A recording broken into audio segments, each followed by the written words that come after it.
Okay, also on the I4, defence against the pistol. This time, he's really sticking in the nice sweet abs. Okay, so we need to again take our bodies out of the way, but prevent him from following us.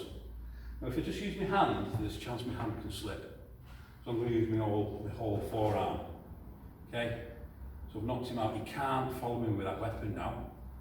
Okay, but at the same time, your hand's going to come up, going to grip him, so he can't let go of the gun.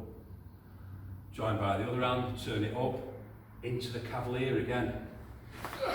And again, still looking around to see if he's got any of his girlfriends with him. Okay? So again, one more time. Passive, non-aggressive. Hands are in a comfortable position. There, there. Take him.